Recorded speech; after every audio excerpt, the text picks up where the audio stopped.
Boys, UFC Fight Night Taira versus Park just finished up. Your boy almost dropped the nuke. We almost got the perfect ending. We almost went flawless. We went 11-1 because fucking our boy Mateusz Rębecki sold. But it is what it is. As you can see on screen, we got every single winner. And in those prelims as well, because on this Rare MMA channel, we go through every single winner. Let's go into the main card, main event. Tatsuro Taira, Sung Young Park. Are we surprised how this ended? No. Are we? Honestly, I think I gave Park a little bit too much credit because I thought it'd be a little bit more back and forth. Taira did whatever he wanted to Park, and I'm looking at the division right now. And Taira is ranked number 6. Above him, Kaikar France. Above him, Amir Albazi, Brandon Royval, Brandon Moreno, Joshua Van, and then Pantoja. Joshua Van, Pantoja already linked up. They're going to fight each other. Unless we want to give Royval Moreno, which I would think would be a really fun matchup. And honestly, I wouldn't be mad about that. But at the end of the day, I don't know how long till Moreno needs to be on a training camp. I don't know how long they need to be here to run it. I think we just rebook Amir Albazi. It makes sense. Tatsuro Taira called out Joshua Van, Pantoja. You ain't getting any of those guys. You need to get at least one more in here. Just rebook this fight. In the meantime, we can do... I still want Brandon Moreno to take on... Fuck, what's that dude that got cut? I can see him right now. Brought back. I want to see them bring back Moikaev, so that's what I want Moreno to do. Joshua Van gonna fight Pantoja. I want Royval to move up in weight. Kaikar France, Manel Cap. Like, I think this makes sense for the matchmaking, but moving down, you're probably wondering, where is Chris Duncan? He just came out here and he beat Mateusz Rębecki, you know, round 1, fun, close fight. Round 2, he rocked Mateusz Rębecki bad, but you know, Rębecki kept moving forward. Round 3, dogfight. It was a good, fun fight, but you're wondering, where is he? And he's right here because I think he should fight Esteban Ribovics. It makes sense ranking-wise. It makes sense timeline-wise because, to be honest, both these dudes had wars. They're not going to be here next month. They're not going to be able to make the next pay-per-view. I say we wait till maybe the end of the year. Put on the last fight night of the year, the last fight card of the year, put on a pay-per-view, whatever you gotta do. I want to see this fight before next year. I think they can make that turnaround. It's gonna be 4 months. I don't think either of them, yeah, they got cut up a little bit, but I don't think they really got rocked. I don't think either of these dudes are gonna have like a concussion or anything. I want to see this one next. It makes sense, and fuck, you know, we were so close to acing this card, dropping the fucking nuke on them, but Chris Duncan just had other plans. It is what it is. I thought it was 29-28. You know, I saw one judge gave it 30-27. I saw it 29-28, but it is what it is. Also, Ribovics, he did good here. You know, Brener low-key taking him up in the first round, but the pressure and the speed of Ribovics was just too much. You know, round 2, a fun scrap. Elvis Brener's jab just couldn't miss. Round 3, they hurt each other, and yeah, fun matchup. I think this would be a fun matchup too. I could 100% see the UFC doing. Let's keep moving down though. Karol Rosa got it done over Nora Cornolle. Round 1 was a very close fight. Round 2 and 3, dominant wrestling. You know, a classic boring women's 29-28 decision. Pretty much what I said.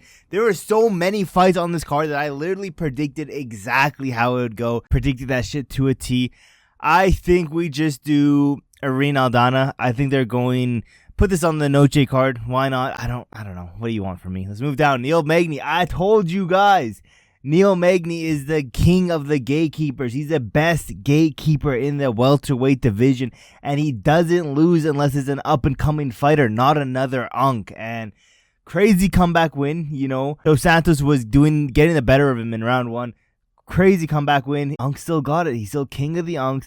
And again, he will always be the best gatekeeper. However, a new gatekeeper has arrived in this welterweight division.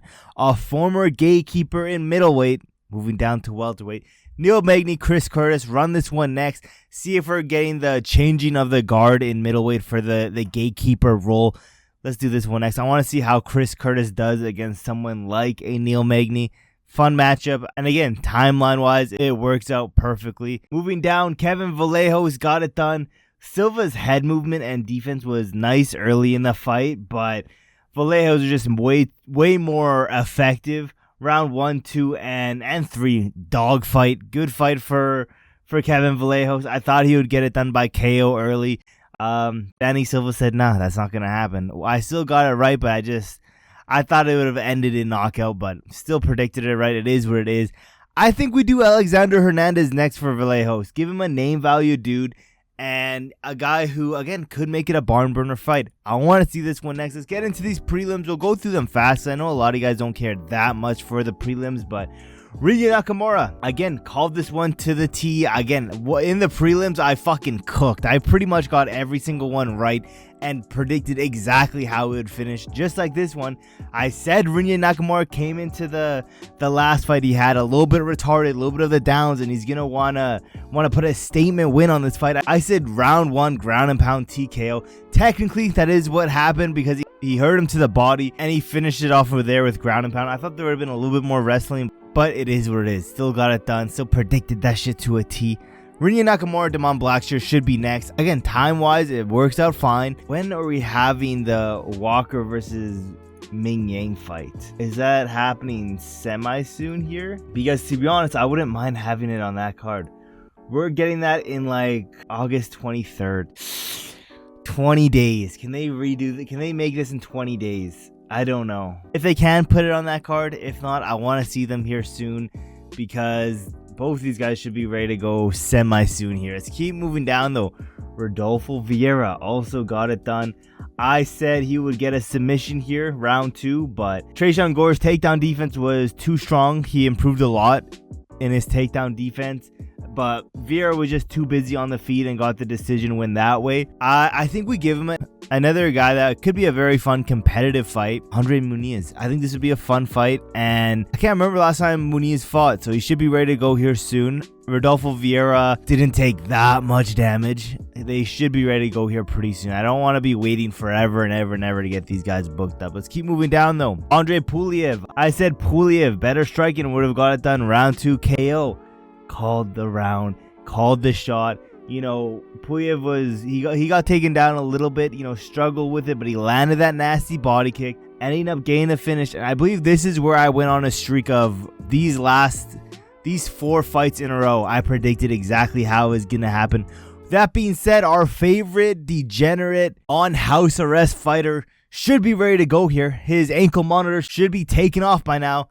I think we give him Duncan. It makes sense in the rankings. It makes sense timeline-wise, and I want to see this one next. Put Duncan in here, see how he does. Moving down, though, Austin Bashi. I called it. I said it had been, both these dudes are fairly unproven. First round submission for Bashi, pretty much like a layup bounce back win. That's exactly what it was. It was an easy layup bounce back win for Austin Bashi. Yes, Yannis took this shit on 5 days notice. It doesn't matter. Easy win. I think we get this dude in here pretty soon. I honestly wouldn't mind putting this dude on the DDP card. If he can make that weight, if he can make the weight cut, if he can make it back here that soon, fuck it. Put him in here. Put him against Isaac Dalgarian. Dalgarian was, at a point, a guy that a lot of people were hyping up. I want to see this one next. Dalgarian, not that impressive, and again, it's time we just stop feeding Bashi cans. Yes, this was a short notice fight. This wasn't the original matchup, but let's move him up the rankings, give him a harder test like a Bulgarian. But let's move down into, again, I called this shit right, Mystic Max strikes again. Rafael Estevam got it done over Felipe Bunes. I said, Esteban is a better fighter. I could see some early submission threats from Bunes, which is exactly what happened. Round 1, there was an early submission threat, but Bunes is going to get it done 29-28, and that's, again, exactly what happened. Mystic Max strikes again. Let's give him Philho next. New studies have shown that it is pronounced Philho, so let's give him Philho next, and time-wise, works out fine. They were saying this dude's hella inactive. I don't want to see that shit. I want to see it by the end of this year. Run it next. Opening up the card, again, called this shit exactly how it would go. I literally said it'll be a sloppy fight, but on the feet, Rodriguez can mix in the takedowns, and that's what won her that fight. Let's do Rodriguez versus Denise Gomez. I don't care, to be honest. Another sloppy women's MMA fight that none of us are going to be looking forward to. But with that being said, let me know what you guys think of this card. I thought this was a fun card, and it didn't help that, every single fight I'm just looking forward to see if I can ace this card, and fucking Rębecki sold last moment. But it is what it is. Let me know in the comments below, what do you guys think of this card? Thank you guys for watching to the end of the video, and I will see you guys in my next video.